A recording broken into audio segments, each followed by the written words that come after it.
the display contents. This is same frequency, same machine, only the spectrum is a little more compressed.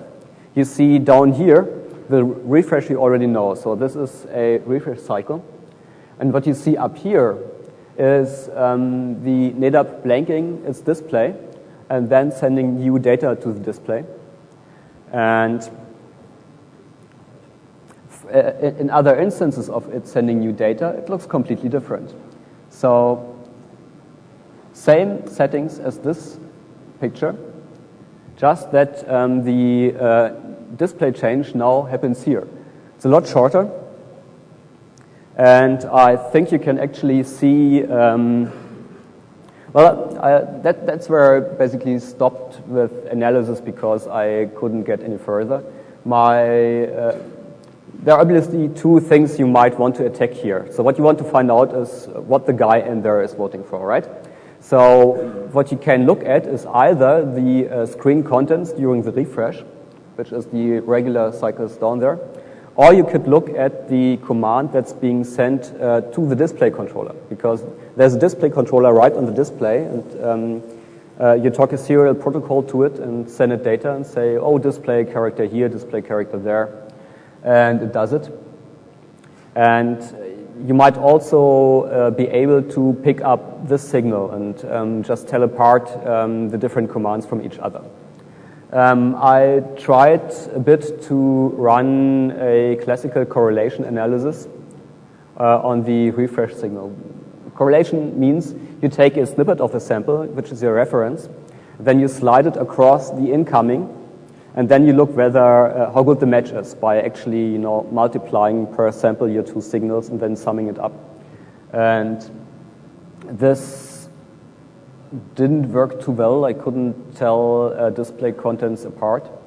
What you could also try in the next step is a correlation analysis on the incoming data to the display controller, which I didn't try yet. But that's the next steps. So, how would you approach that? If you look at classical signal theory, the thing that's closest to our case is radars.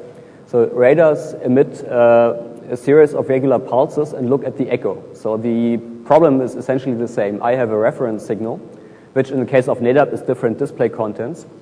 In the case of the radar, it's the radar signal that's being sent. And then you get echoes back. And to improve the signal quality of the echoes, what they do in radar is integrating the signal. So they figure out where it starts and then sum it up. And if you do it 100 times, you get an improvement in signal quality. And you can do that both for the reference signal and for the incoming signal.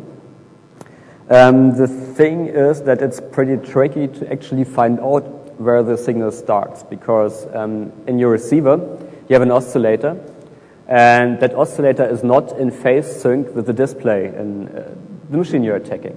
So what happens is that every time the display sends its signal, your oscillator has a different phase.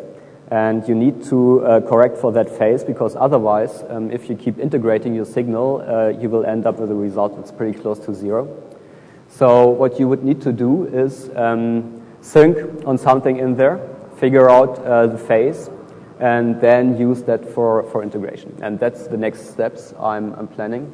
If you look at the signal, maybe it's better visible.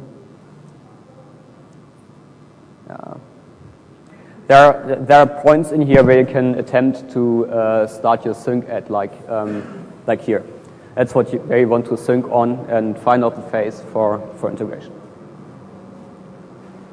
Okay, so that's the state of my research. I unfortunately cannot provide you with working software to tell you what the person voted for, but I'm quite confident that it's possible given our measurements, at least with the old machines. With new machines, you'd need, I think, more expensive hardware.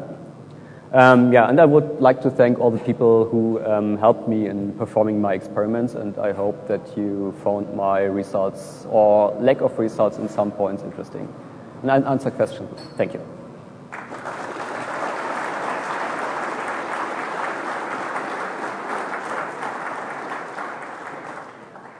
Please ask questions at the central microphone.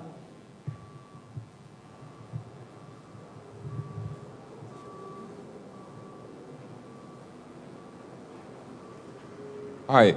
I was wondering, you said you tried to integrate the signals, but why didn't you just use a longer correlation period, because you integrate at the same time then?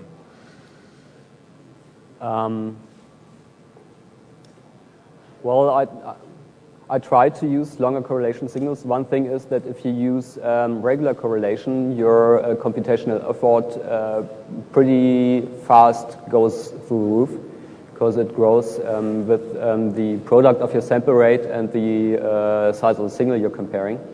So that's one reason. The second reason is that even with the correlation, you have the phase problem. If you correlate out of phase, that's bad. You need phase reconstruction anyways, because simple correlation won't help enough. I tried to just look at the magnitude of the signal, and that didn't lead to proper results either. Thanks. Instead of using the omnidirectional antenna, have you considered using a high gain directional, which would modify your signal to noise ratio? I considered that, but I figured that in the end, the attack is only viable if I can do it from a distance. So if I put my omnidirectional antenna right next to the device, as you're seeing it here, and the signal isn't strong enough, there's no way that a directional antenna in 10 meters distance will help me any. So yeah, that's of course the answer to extending the range of the attack. It's better antennas, better amplifiers. Well, Andreas, let's pretend you have another chance to have a German NEDAP for, let's say, 4 hours. What would you expect to find? A German NEDAP. Let's say we have another town in Germany which would provide us with a NEDAP. Well, what we can do then is do the measurements again to if we manage to write the attack that works for the Dutch NEDAPs, we can then try to see whether it works for the German NEDAPs as well. So I think I would do that. I have done some measurements now, and I would like to get that stuff working that does the detection of display contents, and then we go to a German NEDAP again.